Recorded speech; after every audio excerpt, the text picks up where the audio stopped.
Halo Sobat pencinta Donghua, kali ini kita akan melanjutkan cerita Battle Through the Heavens Benua Kaisar. Cerita dan video ini diambil dari channel Nobarta. Tanpa banyak basa-basi, mari kita simak alur ceritanya. Melanjutkan dari cerita sebelumnya, jika 9 naga guntur emas misterius ini muncul di luar, saya khawatir naga itu akan segera menarik para alkemis yang tak terhitung jumlahnya. 9 naga emas guntur ini sangat menggoda. Namun jika terkena sambarannya, jangankan orang dari keluarga Xiao, saya takut bahkan seluruh aula dapat terbalik, ucap Xiaoli. Sementara Xiaoli memikirkan untuk mengatasi makhluk ini, tiba-tiba Xiaoyan bergegas menuju naga emas itu. Segera ekspresi Xiaoli langsung berubah. Dia ingin menjangkau dan meraih Xiaoyan. Tetapi Xiaoyan yang telah terbang sudah sangat dekat dengan naga emas itu. Xiaoyan mengulurkan lengannya. Kepala besar naga petir perlahan bersandar di tangan Xiaoyan. Seolah-olah ia telah menemukan majikannya sendiri. Cahaya emas yang ganas menyusut dan melayang di udara. Tubuh naga petir yang panjangnya hampir 100 meter telah menghilang. Seorang bocah laki-laki yang berumur 7 atau 8 tahun perlahan-lahan mendarat di samping Xiaoyan. Perubahan yang tiba-tiba ini menyebabkan semua orang terkejut. Bahkan Xiaoyan juga tidak menduganya.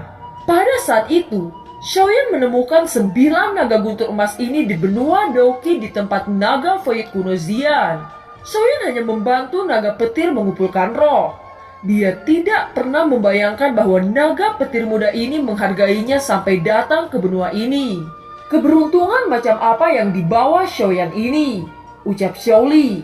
Bukan hanya Xiaoli, tetapi semua anggota keluarga Xiao menatap pemandangan yang tak dapat dipercaya di depan mereka. Xiaoyan turun perlahan, dan anak itu ditangguhkan di belakang Xiaoyan. Xiaoli melangkah maju dan berkata, "Hahaha. Selamat," ucap Xiaoli. Xiaoyan hanya tersenyum dan melambai tanpa daya. Faktanya dia tidak tahu apa yang sedang terjadi. "Leluhur, jika tidak ada apa-apa, Junior akan kembali dulu," ucap Xiaoyan. Xiaoli mengangguk, dan hatinya juga diam-diam memuji. Xiaoyan hanya datang selama 2 hari dan menyebabkan keributan yang sangat besar. Xiaoli hanya bernafas lega. Untungnya naga petir ini tidak punya niat untuk menyerang. Jika tidak, kolam binatang buas ini akan runtuh. 5 pilar batu ini disebut Phantom Beast yang merupakan pilar yang menopang seluruh keluarga Xiao. Tentu saja mereka juga memiliki fungsi lain. Kelima pilar dapat memanggil Warcraft, dan pada saat yang sama merupakan saluran misterius ke benua Daoqi. Hanya setelah melampaui Kaisar, mereka memenuhi syarat dan dapat masuk. Banyak pasang mata keluarga Xiao menatapnya dengan kekaguman, dan itu membuat perasaan menyegarkan yang tak dapat dijelaskan dalam hatinya yang tidak pernah dia rasakan selama bertahun-tahun. Xiaoyan menghindari mata orang-orang dan dengan cepat kembali ke kediamannya dengan naga petir mengikuti di belakangnya. Xiaoyan duduk dan kemudian meminta bocah itu untuk duduk. Xiaoyan tersenyum dan bertanya, "Siapa namamu?" tanya Xiaoyan. "Naga," ucap bocah itu. "Mengapa kamu datang padaku?" ucap Xiaoyan. "Kamu mengumpulkan roh naga petir untukku saat itu kamu adalah ayahku," ucap bocah itu. "Ayah, bagaimana bisa aku punya satu putra lagi?" ucap Xiaoyan. Xiaoyan tidak berdaya. Dengan senyum pahit dia berkata lagi, "Kata ayah tidak cocok untukku. Mungkin kita akan menjadi saudara di masa depan," ucap Xiaoyan. Sebelum Xiaoyan bisa selesai berbicara, naga petir mengguncang tubuhnya dan jatuh ke tanah. Xiaoyan terkejut, dan dia dengan cepat mendukung naga petir. Tiba-tiba sebuah suara terdengar di telinga Xiaoyan. "Kirim ke menara," ucap suara itu. "Siapa itu?" teriak Xiaoyan. "Ini menara kecil," ucap suara itu. Xiaoyan dengan cepat mengeluarkan menara kecil dan bertanya dengan cepat, "Apakah kamu berbicara denganku? Kamu siapa?" ucap Xiaoyan. "Kamu tidak perlu tahu identitasku," Keluarkan saja aku dulu. Kamu bisa menyuntikkan kekuatan jiwa ke menara, ucap suara itu. Xiaoyan mengangguk, lalu melepaskan kekuatan jiwanya dan menyuntikkannya ke menara pil. Tiba-tiba sosok Xiaoyan dan naga petir sudah berubah menjadi cahaya keemasan dan masuk ke menara. Segera menara itu ditangguhkan di udara bersinar dengan cahaya aneh. Untuk sesaat ruang itu ditutupi dengan lapisan emas terang. Begitu Xiaoyan melangkah ke menara, pesan energi mengalir ke pikirannya. Di permukaan menara ini terlihat seperti menara penyulingan langit, tetapi nama aslinya adalah Zichen Shuling Tower yang dibagi menjadi 22 lapisan. Xiaoyan diam-diam terkejut. Ini adalah sisi sebenarnya dari menara penyulingan langit. Mengapa dia muncul dalam bentuk ini? Tidak ada banyak informasi tentang itu. Tampaknya itu disembunyikan. Tetapi Xiaoyan tahu dalam hatinya bahwa menara kecil di tangannya tidak sederhana di permukaan. Terlihat seorang pria tua berjubah abu-abu muncul di depannya. Melihat wajah di depannya, Xiaoyan tertegun dan kaget. Yalau, wajah ini menyerupai wajah Yalau. Dengan wajah yang sama, senyum yang sama, dan itu adalah remake dari Yalau. Xiaoyan merasa sedikit gemetaran di dalam hatinya. Namun dia segera menjadi tenang. Dia tahu bahwa ini jelas bukan Yalau. Siapa kamu? Ucap Xiaoyan. Nama saya Zanlao. Ucap pria itu yang bernama Zanlao. Zanlao, ucap Xiaoyan. Pria tua itu mengangguk dengan senyum yang sangat akrab, mengungkapkan sedikit misteri di wajahnya. Dia melangkah ke arah naga yang berbaring di tanah. Dia melambaikan lengan bajunya. Tiba-tiba energi aneh melewati tubuh naga yang berbaring di tanah. Xiaoyan berbalik dan mulai mengamati menara itu. Ditemukan bahwa menara itu masih sedikit berbeda dari menara penyulingan langit. Melihat sekelilingnya, Xiaoyan mengingat kembali dari informasi yang baru saja mengalir ke kepalanya. Saya kira ini seharusnya merupakan lapisan pemurnian terendah di menara, ucap Xiaoyan. Kemudian Xiaoyan menemukan bahwa energi di menara ini jelas berbeda dari menara penyulingan surgawi. Ini bukan energi biasa, tetapi ini sumber kaisar. Pada saat itu Xiaoyan seperti memasuki platform bintang, dan gelombang fluktuasi dengan cepat terjadi. Untuk sesaat hati Xiaoyan sangat terkejut. Keraguan Xiaoyan pada menara ini mulai muncul lagi. Zanlao, dari mana menara ini berasal? Ucap Xiaoyan. Menara di depanmu sebenarnya adalah menara pembakaran langit. Ada banyak rahasia untuk diceritakan tentang menara ini. Saya tidak bisa memberitahu Anda tentang hal ini untuk saat ini, tetapi saya akan memberitahu Anda nanti, ucap Zanlao. Xiaoyan mengerutkan kening. Tentu saja tidak puas dengan jawaban Zanlao. Zanlao memandang Xiaoyan dan tersenyum lembut.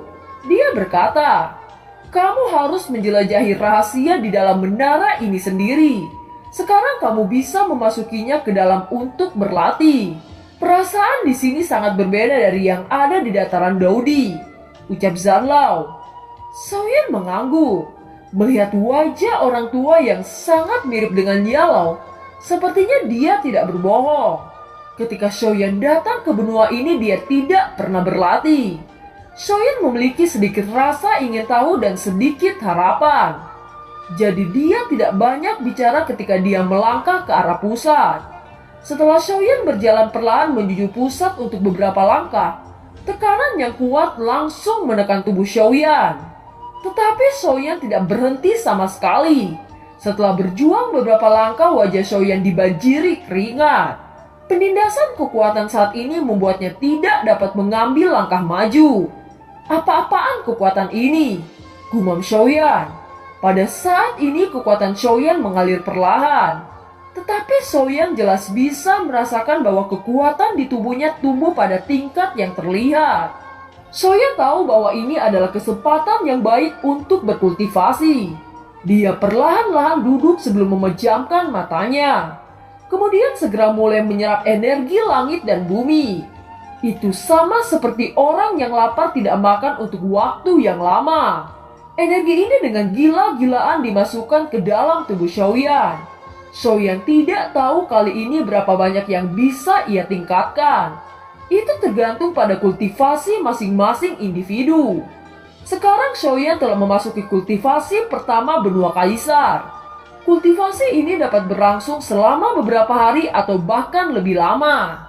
Seiring berjalannya waktu, energi yang diserap oleh tubuh perlahan mulai melambat. Pada saat ini meridian Xiaoyan ada cahaya yang dipenuhi dengan atmosfer yang tak terlukiskan dan kuat. Dan energi di meridian sekitarnya mengalir deras. Kekuatan Xiaoyan juga naik dengan kecepatan yang sangat cepat. Xiaoyan sangat terkejut. Dia tidak pernah mengalami peningkatan secepat ini. Dia tidak percaya bahwa menara ini sebenarnya bisa mempercepat kultivasi. Zanlou melihat sosok hitam di tengah yang ditutupi dengan lapisan titik cahaya energi. Dia menggelengkan kepalanya dan diam-diam tersenyum pahit. Tampaknya ahli waris yang dipilih akan menyebabkan beberapa volatilitas pada keluarga Xiao. Di kamar Xiaoyan, sebuah menara emas memancarkan cahaya aneh yang menggantung di udara. Hanya dalam sekejap mata semua penatua di keluarga Xiao termasuk Xiaoli dan Xiaolong datang ke kamar Xiaoyan. Bukankah ini tempat kediaman Xiaoyan? Ucap salah satu tetua memandang rumah yang terbungkus energi dan terus mengalir. Xiaoli memasang wajah bingung lalu mengangguk. Pada saat ini hampir semua anggota keluarga Xiao mendengar berita ini. Banyak keluarga Xiao membanjiri kediaman Xiaoyan. Banyak orang berbisik satu sama lain. Adegan ini tidak muncul pada keluarga Xiao untuk waktu yang lama. Ratusan tahun yang lalu seseorang muncul pada saat itu, yaitu pemilik Skyfire. Dan sekarang adegan itu terulang kembali. Di antara kerumunan, ada beberapa tokoh yang sangat kuat. Xiaolin mengurutkan kening ketika dia melihat kerumunan. Sekarang adalah tahap paling penting dari kenaikan kekuatan Xiaoyan. Ini adalah kesempatan langka untuk menaikkan kultivasi Kaisar Xiaoyan. Di benua ini Kaisar Dao hanya memilikinya peluang sekali. Dan itu tidak akan pernah terjadi di masa depan dalam keadaan normal. Diam, teriak Xiaoli. Xiaoli mendengus dingin di kerumunan yang berisik. Segera suara bising itu mereda. Latihan pertama Xiaoyan sangat penting dan tidak ada yang diizinkan mengganggunya. Tidak peduli siapapun jika melangkah lebih dekat ke rumah ini, pelanggar akan menanggung akibatnya, ucap Xiaoli. Di keluarga Xiao tidak ada yang berani menantang leluhur Xiaoli. Semua anggota keluarga Xiao mengangguk mendengar kata-katanya. Kerumunan perlahan-lahan bubar. Xiaoli segera mengatur beberapa orang untuk berjaga. Latihan Xiaoyan mungkin akan berlangsung selama 10 hari atau setengah bulan, atau bahkan lebih lama. Sambil mengatur semuanya, Xiaoli berbalik dan melihat ke arah Xiaoyan sebelum berbalik pergi. Di antara menara emas di ruang itu, Xiaoyan bersinar dengan cahaya keemasan. Energi yang berkumpul di sekitarnya hampir mencapai batas terus-menerus mengalir ke tubuh Xiaoyan. 2 hari telah berlalu. Tidak ada tanda-tanda akan menghentikan penyerapan energi. Di dalam tubuh Xiaoyan perlahan-lahan dipenuhi dengan jejak energi yang tidak bisa dijelaskan. Ini adalah sumber kaisar. Tepat ketika Xiaoyan ingin beristirahat sebentar, tiba-tiba suara Zanlou terdengar di dalam hatinya. Hari ini adalah waktu terbaik bagi kamu untuk meningkatkan kekuatanmu. Jika kamu berhenti, aku khawatir kamu tidak akan memiliki kesempatan seperti itu lagi, ucap Zanlou. Suara itu bergema di hati Xiaoyan. Waktu terbaik? Ketika saya berhenti, saya tidak akan memiliki kesempatan seperti itu lagi. Meskipun Xiaoyan memiliki banyak keraguan di dalam hatinya, ketika dia mendengar Zanlou mengatakan itu, dia segera menghilangkan ide untuk berhenti. Zanlou berkata dengan lembut, "Setiap kaisar yang datang ke benua ini, penanaman pertama akan sangat ditingkatkan dan berapa banyak yang akan ditingkatkan. Ini terkait dengan kualifikasi setiap orang. Tetapi pemandangan di depan saya memberitahu saya bahwa Anda harus mempertahankannya setidaknya selama setengah bulan. Jangan khawatir, Luangkan waktu Anda, dan setelah budidaya selesai, saya yakin Anda akan mendapatkan keuntungan yang tidak terduga. Ucap Zanlao. Saya tiba-tiba mengerti kata-kata Zanlao. Di benua kaisar, setiap kaisar baru akan memiliki kesempatan ini. Untungnya Zanlao mengingatkannya. Kalau tidak, akan lebih banyak kerugian daripada keuntungan. Soyan tidak lagi berbicara dan pikirannya tenggelam lagi ke dalam kultivasi. Tingkat penyerapan tampaknya lebih cepat. Di menara emas Shoyan seperti patung tidak bergerak. Waktu berlalu dengan cepat. Shoyan telah berlatih di sini selama 20 hari.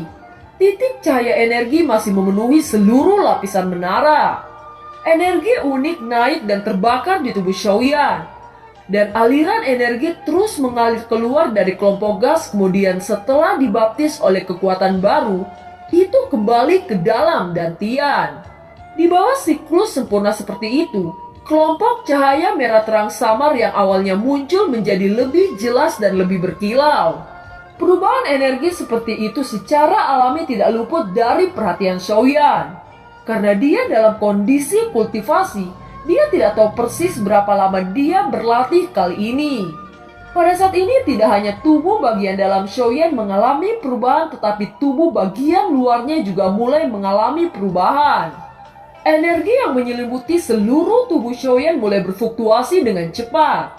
Setelah beberapa saat, energi hangat mulai berpusat pada Shoyan dan bergegas masuk dengan gila. Karena energi di lapisan pemurnian jauh melebihi dunia luar, energi-energi itu mengalir dan membentuk pusaran energi yang menjulang, berpusat pada Shoyan. Shoyan tidak pernah berharap bahwa penyerapan 20 hari ini akan membuatnya mencapai puncak dari kaisar pertama. Kelompok cahaya Doki yang bergerak cepat terus melaju, tanpa ada niat untuk berhenti. Scene berganti. Shoyan telah berlatih selama hampir sebulan, ucap Shaoli di aula besar. Pada awalnya dia berpikir bahwa Shoyan dapat menyelesaikan budidaya hingga setengah bulan. Tanpa diduga ini sudah 20 hari, dan energi di sekitarnya masih berkumpul. Leluhur, siapa orang ini? Butuh waktu lama untuk kultivasi pertama. Jika Anda melanjutkan, itu akan dekat dengan catatan, ucap keluarga Sio lainnya dengan lembut. Di antara keluarga Sio, ada yang bernama leluhur Xiaoyo yang merupakan penatua pertama keluarga Sio.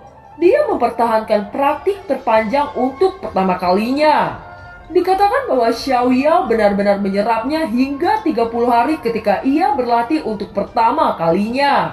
Dia melangkah langsung ke tengah-tengah kaisar bintang pada saat itu. Bahkan sampai sekarang tidak ada seorang pun di klan yang dapat mengejarnya. Melihat rumah yang terbungkus energi, mata Shaoli juga penuh dengan kekaguman. Bocah ini bahkan aku tidak bisa melihatnya. Aku tidak tahu berapa banyak rahasia yang masih tersembunyi di dalam dirinya, ucap Shaoli. Satu menara dan satu naga. Meskipun hanya dua hal, tampaknya itu terlalu aneh. Harus dikatakan bahwa ketika setiap kaisar datang ke benua ini setelah dipromosikan, antarmuka ruang angkasa asli juga memiliki peluang untuk datang bersama sang master. Kemungkinan ini sangat kecil, dan barang-barang biasa tidak dapat menerobos saluran antarmuka. Tetapi Shoyan hanya berada di sini selama beberapa hari namun menunjukkan sebuah kejutan dan kejutan. Pertama itu adalah menara ajaib yang dapat mengubah ukurannya. Itu menyebabkan kejutan besar di antara keluarga Sio. Yang kedua, naga besar yang menjadi bocah yang lunak. Dan film pun berakhir. Terima kasih telah menyimak dari awal sampai akhir ya. Sampai jumpa.